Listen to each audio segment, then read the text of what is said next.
Hey, welcome back to the eDrum Workshop, I'm Luke. Last month, Roland's new version 2 update for the TD-27 module broke some of the functionality of the custom kits that I have for sale on my store over at the eDrumWorkshop.com. I released a video showing you how to fix these yourself if you wanted to, but now I've finished updating all of the files myself to work their best on the version 2 software. These versions of the kits are now the default version available on the store, but they're also being sent out as a free upgrade for any customers that bought them previously. It's taken me a good few weeks to do these tweaks, but many of them were necessary to fix the bugs, so I'm not charging an upgrade fee. If you do feel that these updates or my channel in general are worth supporting, I do have a link in the description that you can use to do so. But of course, there's absolutely no obligation to do so. Your support from buying my kits is very much appreciated. If you've purchased any TD-27 kits from my store before, you will receive new download links directly to the email address that you used to place the order. I migrated my store to a different platform in October 2022, so the emails might look a little bit different depending on when you placed the order, but the general gist of the emails tells you that your download has received an update and there will be new links in the email. You might also get a new order confirmation email alongside it, and there's a chance that you'll receive multiple emails if you've bought multiple files. Sorry about that, it just seems to be how the platforms that I use handle product edits. If for any reason you don't have an email with the new download links within a week of this video going out, please contact me through the store with your order number or the email that you used to place the order. I'll verify it and I'll send you the files manually. Once you've downloaded your new files, the installation process is basically the same as before. My TD-27 kit loading tutorial video still applies, and of course there's a manual provided with every download containing installation instructions. However, if you do have the previous versions of the files installed on your module, you'll want to remove their associated samples before installing the new versions. Unfortunately, due to the way that the kit settings and the user samples are separated on the module, reinstalling the kits without removing the old samples will duplicate them, taking up unnecessary space, and we want to avoid that. The first step is to create a backup of your module before making any changes. Go to System,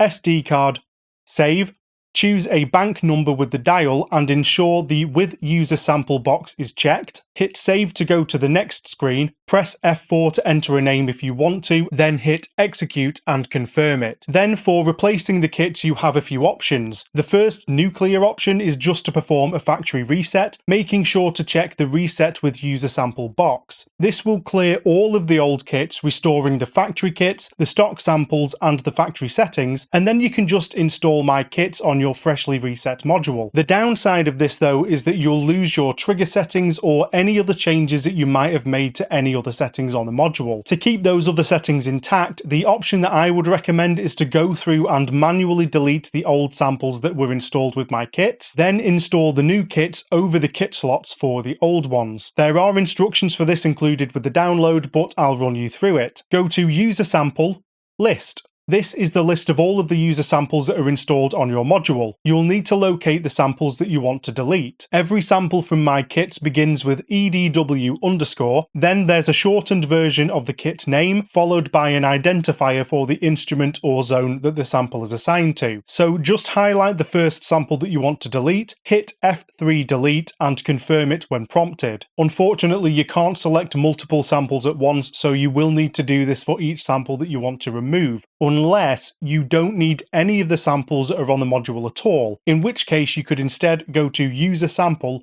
Delete All. Just bear in mind though that this will delete all of the stock samples if you've still got them, and any of your own samples or samples that were included with any other kits that you might have downloaded. So if you really like some of the new version 2 stock kits, don't use this function, as it will remove the samples that make those kits better than the old ones. Now that you've deleted all of the samples that came with the previous versions of my kit, you can just follow the installation instructions to load the new versions. You can load them into the same kit slots that the previous previous versions were installed to. This will overwrite the settings, load the new samples, and you'll find the kit in the same place as before. Now, you might be wondering why you couldn't just load the kits and uncheck the with user sample box when installing them instead of going through and deleting the samples. Wouldn't that just replace the settings but keep the old samples? Well, technically yes, but it will probably assign the wrong samples to the kits. The user samples are all assigned by the numbered sample slots that they're installed into on the module, not their file names. When you uncheck this box, the installed kit now defaults to the sample slot numbers that I used on my module when I built the kits. These are not likely to be the same slot numbers that your module loaded those samples into. So this means that you'd then have to go through and manually reassign all of the samples, which can be very fiddly and pretty time consuming. Now, with that out of the way, what's changed on these new versions? When I released my last video, I showed you how to fix a problem with the fade endpoint on all layered instruments, along with how to disable the transient switch on the snare of a few kits that were affected. So obviously I've fixed all of those on the new files. In fact, I've optimized the fade endpoints on all instruments so that the samples sound a little fuller earlier on in the dynamic range. However, that's not all that I've done. There's a new function in version 2 that allows you to change the mix of the wet and dry signals of the master compressor, and these have been tweaked to make the kit a little livelier when playing. I've adjusted the hi-hat pedal volumes across all of the kits and brought them in line with my newer kits, making for a better experience when swapping between different kits from different packs. Many kits have had some tweaks to the ambient settings, either the overheads, the room, or both. Some kits have also had some minor pad EQ settings changes. None of these change the fundamental sound of the kits, they just enhance what was already there. I've renamed the kits in the famous Volume 1 pack to be in line with the TD-50X versions. Funnily enough, this doesn't affect the sound. In the EDW Originals Premium kits, I've taken on board some user feedback about the cymbals and I've improved their quality across all kits. I've not changed the core instrument, I've just made them feel and sound fuller. The Star Encore kit also has an improved rim shot, and the cross stick instrument has been changed to better match the snare samples. A sample has been added to the kick drum of the EDW House kit, increasing its acoustic feel. It doesn't take up any extra noticeable room on the module. The rest of the EDW Original Studio kits have had the hi-hat volumes and tom sounds improved. From the famous Volume 2 pack, the Copland A sample has been improved to remove some noise, the Red Hot B sample has also been improved, and it's been blended with a new sample to better match the reference track.